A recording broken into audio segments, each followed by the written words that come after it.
கல்வி, விளையாட்டு, ஆன்மீகம், மருத்துவம் மற்றும் அனைத்தும் சென்னை மயிலாப்பூரில் உள்ள அருள்மிகு ஸ்ரீ மயூரவல்லி தாயார் சமேத ஸ்ரீ ஆதிகேசவ பெருமாள் பேயாழ்வார் திருத்தலம் திருமழிசை ஆழ்வாராலும் திருமங்கை ஆழ்வாராலும் பாடப்பெற்று மங்களாசாசனம் செய்யப்பெற்ற திவ்ய தேசமாகும். பக்தர்களுக்கு வேண்டியதை வேண்டியபடியே அருள்கின்ற ஸ்ரீ மயூரவல்லி தாயார் சமேத ஸ்ரீ ஆதிகேசவ பெருமாள் பேயாழ்வார் திருக்கோவில் சுற்று பிரகார சன்னதிகள் பெருமாள், தாயார், ஆண்டாள், இராமர், ஆழ்வார், சக்கரத்தாழ்வார், கருடன், அனுமார், கொடிமரம்,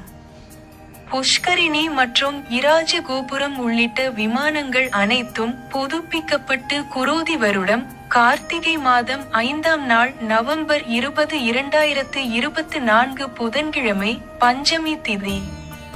புனர்பூச நட்சத்திரம் கூடிய சுபயோக சுப தினத்தில் அன்று காலை 6:00 மணிக்கு மேல் 7:30 மணிக்குள்ளாக விருச்சிக இலக்னத்தில் அஷ்டபந்தன ஜீர்ணோத்தாரண திருக்குடமுழுக்கு நன்னீராட்டு பெருவிழா வெகு விமர்சையாக நடைபெற்றது.